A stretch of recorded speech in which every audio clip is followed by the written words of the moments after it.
श्री शिवाय नमस्तुभ्यम। हर हर महादेव। दोस्तों, आप सभी लोग जानते हैं कि 10 अक्टूबर 2025 यानी शुक्रवार को पड़ रही है कार्तिक महीने की चतुर्थी तिथि। और दोस्तों, ये वो तिथि है जो कार्तिक महीने में पड़ने वाली सबसे बड़ी तिथि है, क्योंकि यह शुक्रवार के दिन पड़ रही है। और इस दिन करवा चौथ का व्रत भी रखा जाएगा और इसका बहुत ही बड़ा और विशेष महत्व होता है। और इस कार्तिक महीने में दीपदान करना बहुत ही शुभ माना जाता है। पूज्य गुरु जी ने कहा है, अगर कभी भी मौका लग जाए और कार्तिक महीने की करवा चौथ शुक्रवार को पड़ जाए तो आप लोगों को 11 चावल के दाने वाला उपाय तो अवश्य ही करना चाहिए। इन दोनों का संयोग बहुत ही कम आता है। और दोस्तों, पूज्य गुरु जी ने अपनी शिव महापुराण की कथा में बताया है, इस दिन आपको 11 चावल दाने वाला उपाय तो अवश्य ही करना चाहिए, क्योंकि ऐसा दिन पूरे साल में सिर्फ एक ही बार आता है। और दोस्तों, आप सभी लोग जानते हो कि शुक्रवार करवा चौथ का अगर सबसे बड़ा कोई उपाय है तो वो 11 चावल के दाने वाला उपाय है। तो दोस्तों, इस करवा चौथ के दिन आप लोगों को इस 11 चावल के दाने वाले उपाय को जरूर करना है। बहुत सारे लोग होंगे जिन लोगों ने इस उपाय को न किया हो, मतलब पूरा साल निकल गया और उन्होंने किसी भी दिन इस 11 चावल के दाने वाले उपाय को न किया हो। पर दोस्तों, आपके पास एक आखिरी मौका बचा हुआ है, जो कि 10 अक्टूबर के दिन है। तो इस दिन आप लोगों को इस वाले उपाय को जरूर कर लेना है, भले ही आपने पूरे साल भर इस उपाय को ना किया हो। पर अगर आपने इस कार्तिक महीने में पड़ने वाली शुक्रवार के दिन अगर इस वाले उपाय को कर लिया तो आपको इस उपाय को करने का वो फल मिलेगा जिसकी आपने कभी कल्पना भी नहीं करी होगी। इसीलिए आप लोग इस वाले उपाय को एक बार जरूर कर लेना, ताकि आप लोगों के हाथ से यह मौका ना जा सके और आपको इस उपाय को करने का फल मिल सके। दोस्तों, ये उपाय पंडित जी ने अपनी अभी की ही शिव महापुराण की कथा में बताया है। इस उपाय को आज हम आपको बहुत अच्छे से समझाने वाले हैं। इस वीडियो को देखने के बाद इस उपाय को समझने के लिए आपको कोई और वीडियो को देखने की जरूरत नहीं पड़ेगी। तो चलिए दोस्तों, उपाय को शुरू करते हैं। देखिए, यह इस कार्तिक महीने के करवा चौथ के दिन यह इतना खास होता है, इतना महत्वपूर्ण होता है। देखा गया है, कभी कभी बड़े बड़े पूजा पाठ अनुष्ठान से जो मनोकामना पूर्ण नहीं होते, वो इस कार्तिक महीने के चतुर्थी के दिन एक छोटे से उपाय करने से ही आपकी मनोकामना पूर्ण हो जाती है। और बहुत सारे लोगों ने इस उपाय को किया भी है और उनको इस उपाय को करने का फल भी जरूर मिला है। अगर आप लोग भी इस उपाय को शुक्रवार करवा चौथ के दिन करना चाहते हैं तो आप इस उपाय को पहले अच्छे से समझ लेना, सुन लेना, उसके बाद करना। आपको इस उपाय का फल जरूर मिलेगा। और इस उपाय को कर लेने से आपके घर में चाहे किसी भी प्रकार की दुख और समस्या क्यों ना चल रही हो, आपको उसका कारण भी नहीं पता है कि भाई यह समस्या किस कारण से चल रही है। उसका कुछ भी कारण हो सकता है, जैसे पितृ दोष हो सकता है या किसी भी तरह का मंगल दोष भी हो सकता है। तो इस दिन आप लोगों को यह वाला उपाय कर लेना है। यह एक ऐसा उपाय है, जिस उपाय को अगर किसी विशेष दिन पर किया जाए तो भाई उस विशेष दिन का जो है वह तो हमें मिलता ही मिलता है। पर हमने उस दिन पर इस उपाय को किया है तो हमें उससे भी बड़ा फल मिलता है, और फल बहुत जल्दी मिलता है, क्योंकि आप इस उपाय को बहुत ही बड़े और विशेष दिन पर कर रहे हो। तो चलिए अब उपाय के बारे में बात करते हैं, लेकिन उससे पहले आप लोगों को यह जानना आवश्यक है कि आखिर ये उपाय किस समय करना है, किसको करना है और कैसे करना है। तो चलिए हम आगे आपको वीडियो में एक एक करके बता देते हैं। लेकिन उससे पहले अगर आप लोग हमारे चैनल पर नए हैं तो हमारे चैनल को सब्सक्राइब कर लेना और इस वीडियो को लाइक करके कमेंट बॉक्स में श्री शिवाय नमस्तुभ्यम ओम नमः शिवाय जरूर टाइप कर देना। और अपने फायदे के लिए, गरीबी दूर करने के लिए इस वीडियो को पूरा देख कर जाना, तभी आपको लाभ की प्राप्ति होगी। यदि आज आपने वीडियो को बीच बीच में से देखा, काट काट कर देखा, तो आपको जीवन में कभी सफलता हासिल भी नहीं होगी। तो दोस्तों, इस 11 चावल के दाने वाले उपाय को हमें इस करवा चौथ के दिन कैसे करना है, किसको करना है, किस समय करना है और कहां पर करना है, ये सारे सवालों के जवाब आपको इस वीडियो में मिल जाएंगे। और जो ये वीडियो देखेगा भाई, उसको 11 चावल के दाने वाला उपाय जरूर करना चाहिए, क्योंकि इस दिन एक चावल के दाने का भी बहुत ही बड़ा और विशेष महत्व होता है। और जब बात आ जाए 11 चावल के दाने की, तो ये सोने पे सुहागा वाली बात हो जाती है और ये एक बहुत ही बड़ा उपाय हो जाता है इस शुक्रवार करवा चौथ का। तो अब दोस्तों, इस 11 चावल के दाने वाले उपाय को आखिर करना किसको है, सबसे पहले हम लोग वो बात जान लेते हैं। तो देखो, घर की जो बड़ी माताएं बहनें होती हैं, उन माताओं बहनों में से कोई भी एक बड़ी माता बहन इस वाले उपाय को कर सकती है। और दोस्तों, अगर आप चाहें तो अपने घर में से सभी सदस्यों को भी इस उपाय को करवा सकते हैं। अगर किसी व्यक्ति की खुद की कोई मनोकामना है, खुद की कोई दुख और परेशानी है जो कि वह अपने लिए ही करना चाहता है इस वाले उपाय को, तो वह खुद अपने लिए भी कर सकता है।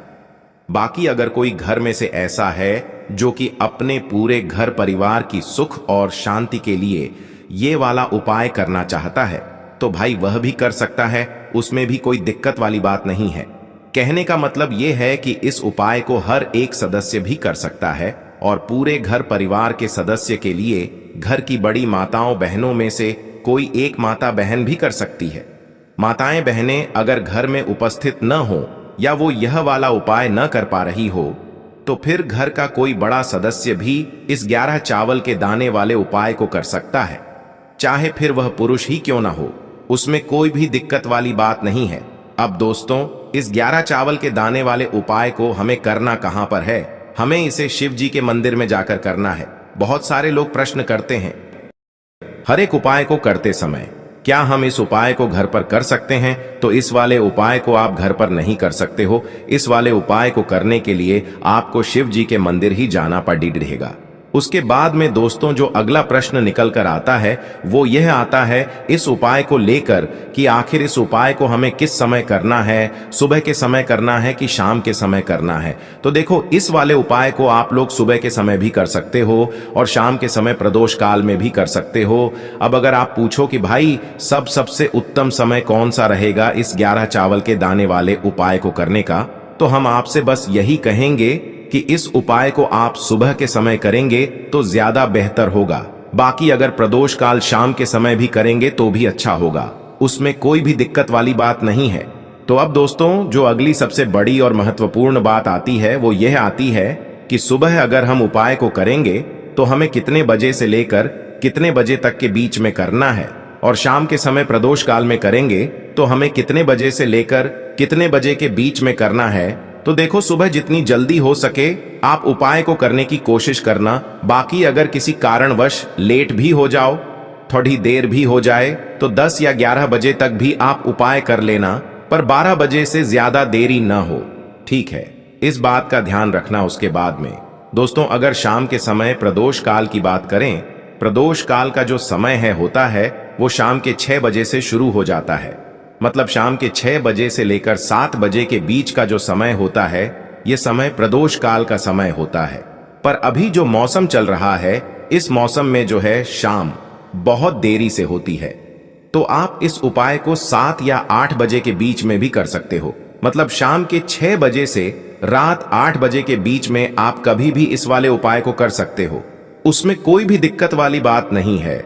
अब दोस्तों यहां पर इस उपाय को लेकर एक और सबसे बड़ी बात यह निकल कर आती है कि इस 11 चावल के दानों को हमें लेना कहां से होता है, और हमें इस उपाय को करने के साथ में क्या और कुछ भी सामग्री ऐसी होती है जो शिव जी के मंदिर लेकर जानी पड़ती है।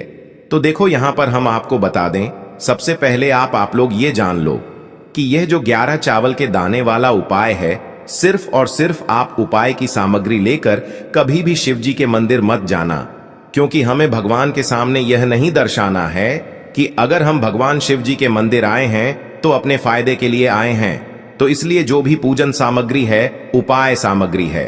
11 चावल के दाने, इसके साथ में आपको पूजन सामग्री भी जरूर लेकर जाना है। देखो, अगर सुबह के समय उपाय कर रहे हो तो सीधी सी बात है, 1 लोटा जल तो आप लेकर जाओगे ही जाओगे। वही 1 लोटा जल अगर मिट्टी का जल हो तो बहुत अच्छा रहेगा। मिट्टी का जल कैसे बनाया जाता है इसके लिए हमने पहले से बहुत सारी वीडियोस बना दी है। आपके पास इस दिन एक आखिरी मौका रहेगा मिट्टी का जल शिव जी पर चढ़ाने का और उपाय को करने का। बहुत बड़ा आपको इस दिन फल मिलेगा। तो इसलिए इस दिन हो सके तो भाई मिट्टी का जल चढ़ाना, तो अपने साथ में कम से कम 1 लोटा जल तो आपको लेकर जाना ही जाना है। अगर मिट्टी का जल नहीं है तो घर का जल भी आप इस्तेमाल कर सकते हो।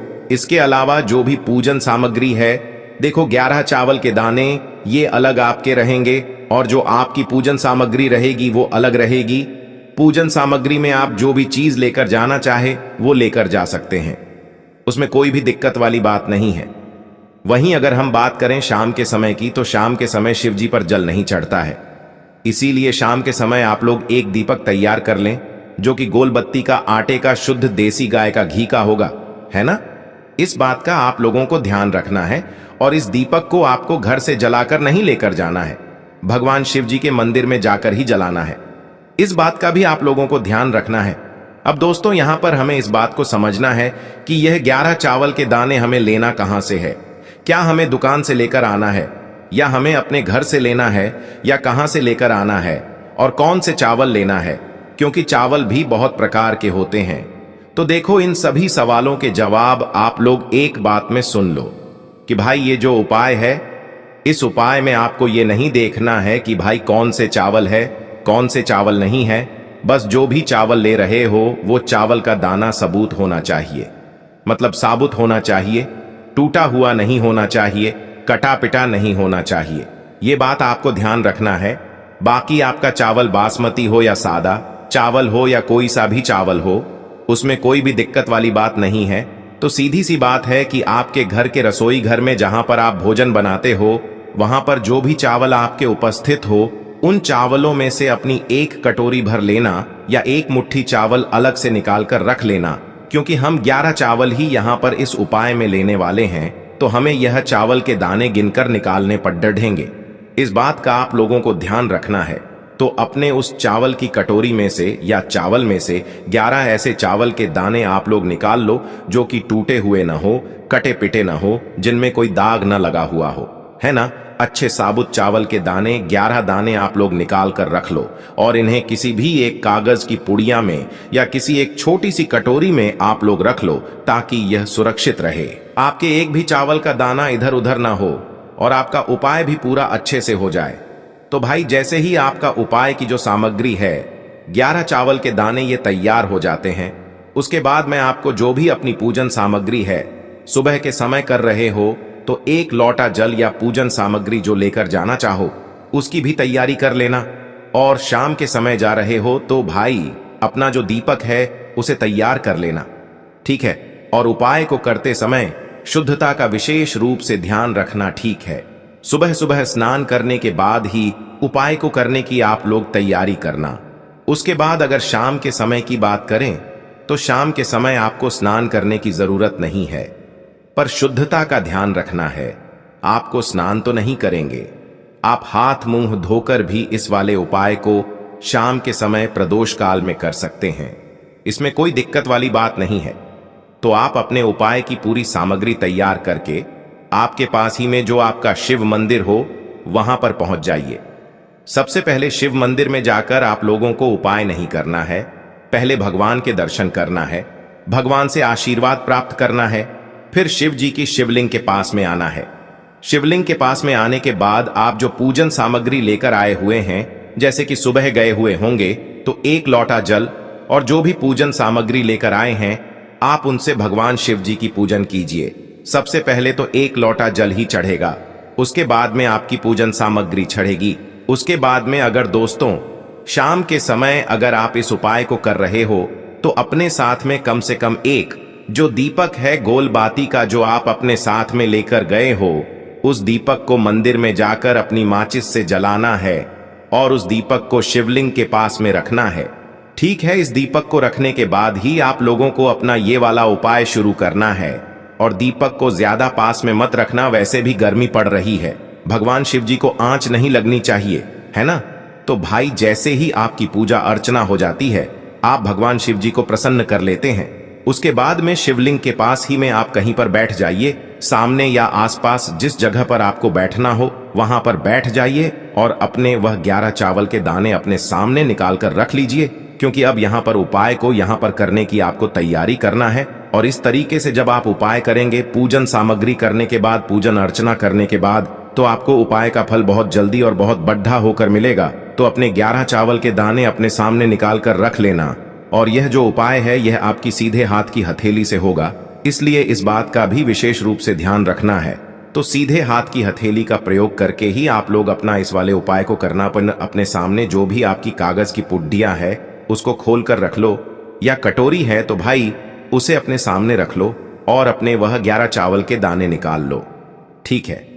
उसके बाद में दोस्तों अब आपको क्या करना है कि शिवलिंग आपके सामने होगी, तो आपने वह 11 चावल के दाने एक एक करके आपको शिव जी के शिवलिंग के ऊपर चढ़ाना है।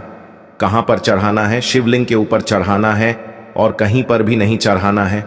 आपको अपने हथेली से तो शिवलिंग के ऊपर चढ़ना है, भले ही फिर वो अपने आप जलाधारी पर गिर जाए या मतलब वहीं पर गिर जाए, उसमें कोई दिक्कत वाली बात नहीं है, पर आप चढ़ाओ शिवलिंग के ऊपर ही।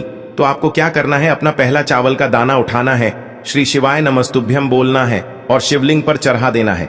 इसी तरीके से दूसरा चावल का दाना उठा है, शिवलिंग पर चढ़ाना है और मंत्र बोल देना है। और फिर तीसरा चावल का दाना उठाना है, श्री शिवाय नमस्तुभ्यम बोलना है और चढ़ा देना है। इसी प्रकार से आपको पूरे 11 चावल के दाने एक एक करके शिव जी के शिवलिंग के ऊपर चढ़ाना है और भगवान से प्रार्थना करते जाना है। मतलब प्रार्थना तो आपको आखिरी में करना है, पर हर एक चावल के दाने को चढ़ाते समय श्री शिवाय नमस्तुभ्यम जरूर बोलना है। उसके बाद ही में यह चावल का दाना शिवलिंग के ऊपर आपको चढ़ाना है। जैसे ही आपके 11 चावल के दाने शिवलिंग के ऊपर चारहच जाते हैं, तो भाई उसके बाद में आपको क्या करना है, भगवान से अपनी मनोकामना बोलना है। मनोकामना भी कब बोलना है, जब आपका 11 चावल का दाना आपके सीधे हाथ की हथेली में हो और आप उसे चढ़ाने के लिए जा रहे हो। श्री शिवाय नमस्तुभ्यम बोलकर उस आखिरी चावल के दाने को शिवलिंग के ऊपर चढ़ा देना और भगवान से फिर अपनी वह मनोकामना बोल देना, जिस मनोकामना के लिए आप लोग अपना यह वाला उपाय कर रहे हो। जिस भी दुख और परेशानी के लिए आप लोग अपना यह वाला उपाय कर रहे हो, उसके बाद में जैसे ही आप अपनी मनोकामना बोल देते हो, आपका यह वाला उपाय पूरा हो जाता है। पर दोस्तों, उपाय को करने के बाद आप लोगों को 2 मिनट भगवान शिव जी के मंत्र का जाप जरूर करना है और मंत्र का जाप करने के बाद भगवान से एक और बार प्रार्थना करना है अपनी मनोकामना के लिए या अपनी जो भी दुख और परेशानी है उसके लिए। इसके बाद में आप लोग भगवान को देखकर भगवान से प्रार्थना करके उनसे आशीर्वाद लेकर वहां से उठ सकते हैं और अपने घर पर जा सकते हैं। बस दोस्तों, यहां पर यह वाला उपाय पूरा हो जाता है। इस तरीके से जो भी व्यक्ति छोटी छोटी चीजों का ध्यान रखते हुए इस 11 चावल के दाने वाले उपाय को करेगा, निश्चित सी बात है उसे उसकी मनोकामना जल्द ही पूर्ण होगी और जो भी दुख और परेशानी है वो भी बहुत ही जल्दी दूर होंगे। और दोस्तों, अगर आपको हमारी ये वीडियो पसंद आई हो तो हमारे इस वीडियो को लाइक और चैनल को सब्सक्राइब जरूर करें।